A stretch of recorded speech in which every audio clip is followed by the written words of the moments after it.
ሰላም ጤና ይስጥልን የተከበራችሁ ውድ ኢትዮጵያውያን ሁላችሁም በያላችሁበት ሰላምና ጤና እየተመኘን ለሰዓቱ የተመረጡ አጫጭር መረጃዎችን ይዘን ተመልሰናል። አዘጋጅና አቅራቢ ቶፕ ሚዲያ ነው። እስከ ፍጻሜው አብረን እንቆይ።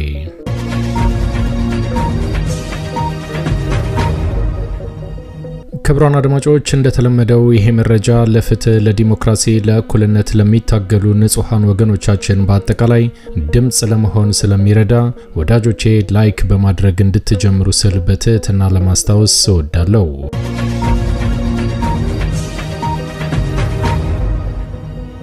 ክብራን አድማጮች አሁን ይዤላችሁ የቀረብኩት መረጃ አጫጭር መረጃዎች ናቸው። የመጀመሪያው መረጃ በአማራ ክልል በተለያዩ ግንባሮች ላይ ተጠናክሮ የቀጠለው ወታደራዊ እንቅስቃሴ ዛሬም በተለያዩ ግንባሮች በፋኖ የበላይነት መቀጠሉ ተሰምቷል። ይህ በእንዲህ እንዳለ በወሎ በትላንትናው ዕለት በተደረገው ጠንካራ ውጊያ እጅግ በጣም በሚያስገርም ሁኔታ አብይ አህመድ አሸክሞ የላከው በርካታ የጦር መሳሪያ በቀጥታ ለፋኖ ገቢ መደረጉ እንዲሁም ደግሞ በርካታ የመከላከያ ሰራዊት አባላት በየጢሻና ተራራው ጭዳ መደረጋቸው በተጨማሪም በርካታ ወታደሮቹ እጃቸውን ወደ ላይ እያደረጉ የታጠቁትን የጦር መሳሪያ ለፋኖ ማስረከባቸው ይታወቃል። በዚህም የአብይ አህመድ አገዛዝ በከፍተኛ ሁኔታ በመደናገጡ ሰሞኑን በማዕረግ ያንበሻበሻቸው ጀነራሎቹ በኢትዮጵያ ቴሌቪዥን ብቅ ያሉ የማይሰበርና ጠንካራ ሰራዊት ገንብተናል የሚለው ዲስኩራቸው ተጠናክሮ ቀጥሏል። ይህ በእንዲህ እንዳለ ዛሬ መስከረም 15 ቀን 2018 ዓ.ም ወሎ ቤተ አማራ ላይ የትላንቱን ድል አጣጥመን ሳንጨርስ ዛሬም ሌላ ተአምር ተደግሟል። መሳሪያ፣ ተተኳሽ፣ ተሽከርካሪ ሙሉ ወታደራዊ ቁሳቁስ ለፋኖ ገቢ ተደርጓል። በዛሬው ቀን የመጀመሪያ ድል ሆኖ የተመዘገበው የምስራቅ አማራ ተርቦች ሚኒሊክ እዝ በዘመቻ አደም አሊ እስካሁን በደረሰን መረጃ መሰረትም 3 ዲሽካ፣ በርካታ ብሬን፣ ከ7 በላይ ኦራሎችና ስናይፐርና አብይ አህመድ የሚወዳቸው አዳዲስ ጥቁር ክላሾች፣ በርካታ ፓትሮሎችና ከተለያዩ ተተኳሽና ልዩ ልዩ ግብአቶች ጋር ሙሉ ለሙሉ በፋኖ ተማርኳል። ዛሬ ጠንካራ ጦርነት ከተደረገባቸውና አንዳንድ ግንባሮችም ከቀጠለባቸው መካከል ሙጃ፣ ስታይሽ፣ አሁን ተገኝ፣ ብልብላ፣ ኩርባ፣ ኮን፣ ፍላቂት፣ ገረገራ የተባሉ የወረዳ ከተሞችንም ፋኖ መቆጣጠር የቻለ ሲሆን ያልተቆጣጠረውን ደግሞ ለመቆጣጠር እርምጃውን አጠናክሮ ቀጥሏል ተብሏል። በዚህ ጠንካራ በተባለው ውጊያ እጅ መስጠት ያልፈለገ የብርሃኑ ጁላ ወታደር ከ180 በላይ እስከ ወዲያኛው ተሸኝቷል። ከ500 በላይ የሚገመተው ደግሞ እጃቸውን በመስጠት ሕይወታቸውን አትርፈዋል ብሏል። ውጊያው ላሊበላና ወልዲያ ዙሪያ ደርሷልም ተብሏል። የብልጽግና የዞንና የወረዳ አመራሮችም ከትላንትና ጀምሮ ቤተሰቦቻቸውን መያዝ የቻሉ ይዘው የደነገጡ ቤተሰቦቻቸውን ጥለው መፈርጠጣቸውን ቀጥለውበታል። በተጨማሪም በዚህ አካባቢ አብይ አህመድና ብርሃኑ ጁላ ያሰማሩት 12ኛና 61ኛ ክፍለ ጦር ታሪክ የሆነ ቀጥሏል ተብሏል። የአፋባሃ ከፍተኛ አመራር ፋኖ አስረስ ዳምጤ ጉዳዩን በተመለከተ ያሰፈረው ነበር።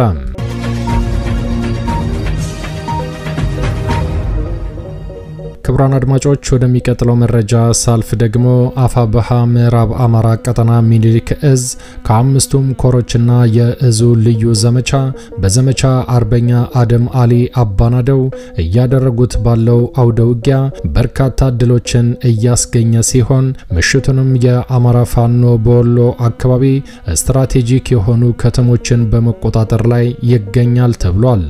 አሁን ከመሸ ባደረሱን መረጃ መሰረት ሚኒሊክ እዝ ውጫሌ ከተማ እየገባ ሲሆን የአገዛዙ ሰራዊት ባንኮችን ሙሉ ለሙሉ ዘርፎ እንደወጣም ተደርሶበታል።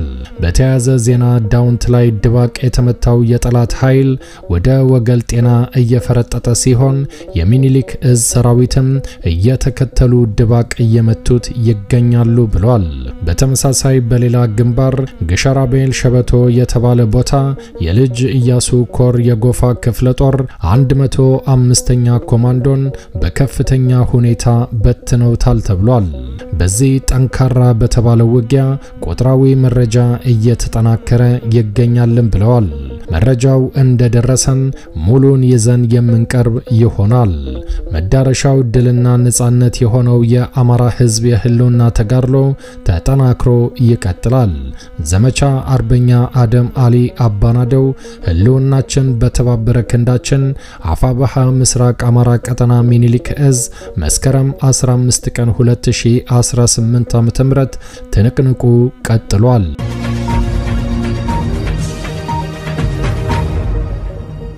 ክቡራን አድማጮች ወደሚቀጥለው መረጃ ሳልፍ ደግሞ ዛሬ መስከረም 15 ቀን 2018 ዓ.ም ከፍተኛ ድል የተገኘበት ሆኖ ቀጥሏል። በዚህም 12ኛ ክፍለ ጦር ዋና አዛዥ ሲቆስል ምክትሉ እንደተማረከ አረጋግጠዋል። 15 ፓትሮልና አምቡላንስ እንዲሁም 2 ኦራል እንደተማረከም አፋባሃ ከወሎ ይፋ አድርጓል። እስካሁን ባለው መረጃ መሰረትም 721 የብርሃኑ ጁላ ወታደር እስከ ወዲያኛው ተሸኝቷል። 188 በላይ የብርሃኑ ጁላ ወታደር እጁን ወደ ላይ እያደረገ የጦር መሳሪያውን እየወረወረ የጦር መሳሪያውን ለፋኖ እያስረከበ አትምቱን ወገናችንን እያለ ህይወቱን ለማትረፍ ችሏልን ብለዋል። ሁለተኛ ቀን ዘመቻ አርበኛ አደም አሊ አባናደው በታላቅ ድል ታጅቦ እንደቀጠለ ነው። የአማራ ፋኖ ብሔራዊ ኃይል ምስራቅ አማራ ቀጠና ሚኒሊክ እዝ መስከረም 14 2018 ዓ.ም ከጧቱ 12 ሰዓት የተጀመረው ዘመቻ አርበኛ አደም አሊ አባናደው በአምስቱም ኮሮችና በዙ ልዩ ዘመቻ ከፍተኛ ተጋድሎ በማድረግ አስደናቂ ድሎችን እያስመዘገበ ዛሬም መስከረም 15 ቀን 2018 ዓ.ም ተጠናክሮ ቀጥሏል። ሁለተኛ ቀኑን ባስቆጠረው በዚህ ዘመቻ አርበኛ አደም አሊ አባናደው በዛሬው ዕለት መስከረም 15 ቀን 2018 ዓ.ም ተጠናክሮ የቀጠለ ሲሆን በዚህ ተጋድሎም አገዛዙ 2 ዓመት የሰሜን ወሎ ዞን የጦር ማዘዣ ጣቢያ አድርጎት የነበረው የገንዳ ወረዳ ሙጃ ከተማ በርካታ ምሽጎችን በመስበር ሚኒሊክ እዝ ሰራዊት በቁጥጥር ስር አስገብቶታል።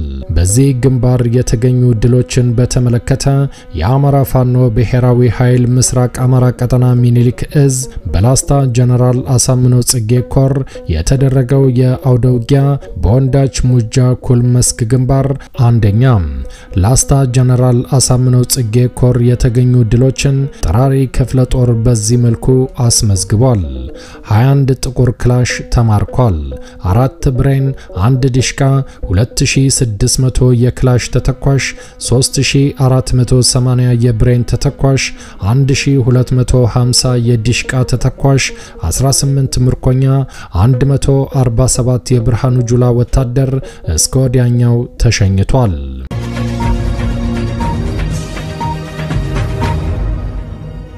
በተጨማሪም ማረጉ ተማረ ክፍለ ጦር የሚከተለውን ድል አስመዝግቧል። 122 ጥቁር ክላሽ ገቢ እንዳደረገ አሳውቋል። 4 ብሬን፣ 3200 በላይ የክላሽ ተተኳሽ፣ ከ2190 በላይ የብሬን ተተኳሽ፣ 3264 የዲሽቃ ተተኳሽ፣ 59 ምርኮኛ፣ 256 የብርሃኑ ጁላ ወታደር እስከ ወዲያኛው ተሸኝቷል። 24 የሞርታር ተተኳሽ ገቢ ተደርጓል።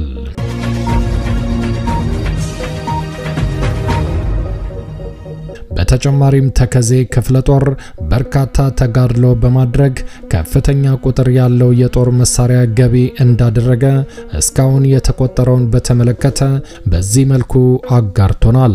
59 ጥቁር ክላሽ ተማርኳል።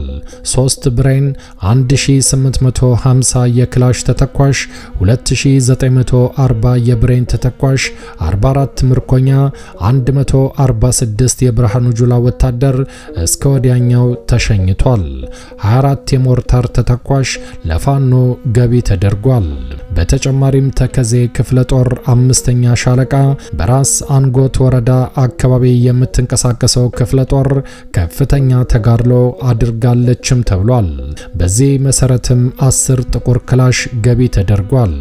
5 ሚሊሻ፣ 250 የብሬን ተተኳሽ፣ 230 የክላሽ ተተኳሽ እንደማረኩ በቆጠራ አስረክበዋል።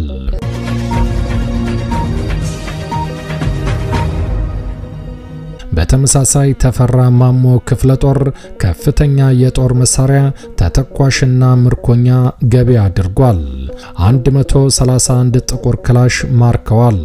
5 ብሬን፣ 2074 የክላሽ ተተኳሽ፣ 3520 የብሬን ተተኳሽ፣ 2800 የዲሽቃ ተተኳሽ፣ 62 ምርኮኛ፣ 137 የብርሃኑ ጁላ ወታደር እስከ ወዲያኛው ተሸኝቷል ብለዋል። በተጨማሪም 16 የሞርታር ተተኳሽ ገቢ የተደረገ ሲሆን ሌላው አስገራሚው ነገር ደግሞ ሌተናር ኮሎኔል ዘሪሁን የሚባል አዋጊና ተዋጊ ከነ ሙሉ ትጥቁ ተማርኳል። ጠቅለል ሲል እንደ ላስታ ጀነራል አሳምነው ጽጌ ኮር ገለጻ 343 ጥቁር ክላሽ ገቢ ተደርጓል። 16 ብሬን፣ 2 ዲሽቃ፣ 9954 የክላሽ ተተኳሽ፣ 11500 በላይ የብሬን ተተኳሽ፣ 7314 የዲሽቃ ተተኳሽ፣ 716 የተደመሰሰ የብርሃኑ ጁላ ወታደር በትክክል ተቆጥሯል። 188 ምርኮኛ የአማራ ፋኖ ገቢ አድርጓል።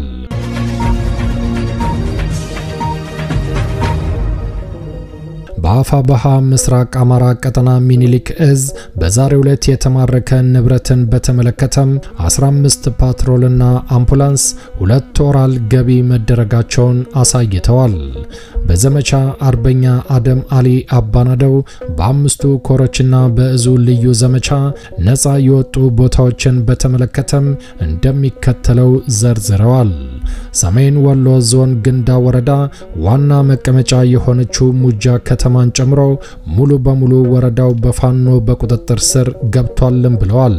ሰሜን ወሎ ዞን ጋዞ ወረዳ መቀመጫ የሆነችው ስታይሽን ጨምሮ ወረዳው ሙሉ በሙሉ በፋኖ በቁጥጥር ስር ገብቷልም ብለዋል። ሰሜን ወሎ ዞን ራስ አንጎት ወረዳ መቀመጫ የሆነችው አሁን ተገኝ ከተማን ጨምሮ ሙሉ በሙሉ በፋኖ በቁጥጥር ስር ገብቷልም ብለዋል። ሰሜን ወሎ ዞን ላስታ ወረዳ ብልብላ ከተማን ጨምሮ ከሹምሻሃ ቀበሌ ውጪ በፋኖ በቁጥጥር ስር እንደገባ አረጋግጠዋል። ሰሜን ወሎ ዞን ጉባ ላፍቶ ወረዳ ከወልዲያ ከተማ ውጪ ያለው ሙሉ በሙሉ በፋኖ በቁጥጥር ስር ገብቷልም ብለዋል። ሰሜን ወሎ ዞን ዳውንት ወረዳ ዋና መቀመጫ የሆነችው ኮርባ ከተማን ጨምሮ ወረዳውን ሙሉ በሙሉ በፋኖ በቁጥጥር ስር ገብቷልም ብለዋል። ሰሜን ወሎ ዞን ዋድላ ወረዳ ከኮን ከተማ ውጪ ያለው ሙሉ በሙሉ በፋኖ በቁጥጥር ስር ገብቷልም ብለዋል። ሰሜን ወሎ ዞን መቄት ወረዳ ከፍላቂትና ከገራገራ ከተማ ውጪ ያለው ሙሉ በሙሉ በፋኖ ቁጥጥር ስር ገብቷልም ብለዋል። ፍላቂትና ገራገራ ከተማ ላይ ተነቅንቅ እየተደረገ ይገኛልም ብለዋል። ደቡብ ወሎ አምባሰል ወረዳ ዋና መቀመጫ የሆነችው ታሪካዊቷ ውጫሌ ከተማ በፋኖ በቁጥጥር ስር ገብታለች። ማስታወሻ የምስራቅ አማራ ኮር 1 የምስራቅ አማራ ኮር 2 የልጅ ኢያሱ ኮርና የንጉስ ሚካኤል ኮር ቁጥራዊ መረጃዎች እንደተጠናቀቁ የምናደርስ ይሆናል። መዳረሻው ድልና ነጻነት የሆነው የአማራ ሕዝብ የህልውና ተጋድሎ ተጠናክሮ ይቀጥላል። ዘመቻ አርበኛ አደም አሊ አባናደው ህልውናችን በተባበረ ክንዳችን። አፋብኃ ምስራቅ አማራ ቀጠና ሚኒሊክ እዝ መስከረም 15 ቀን 2018 ዓ.ም ታሪካዊ ቀን ሆኖ ተመዝግቧል።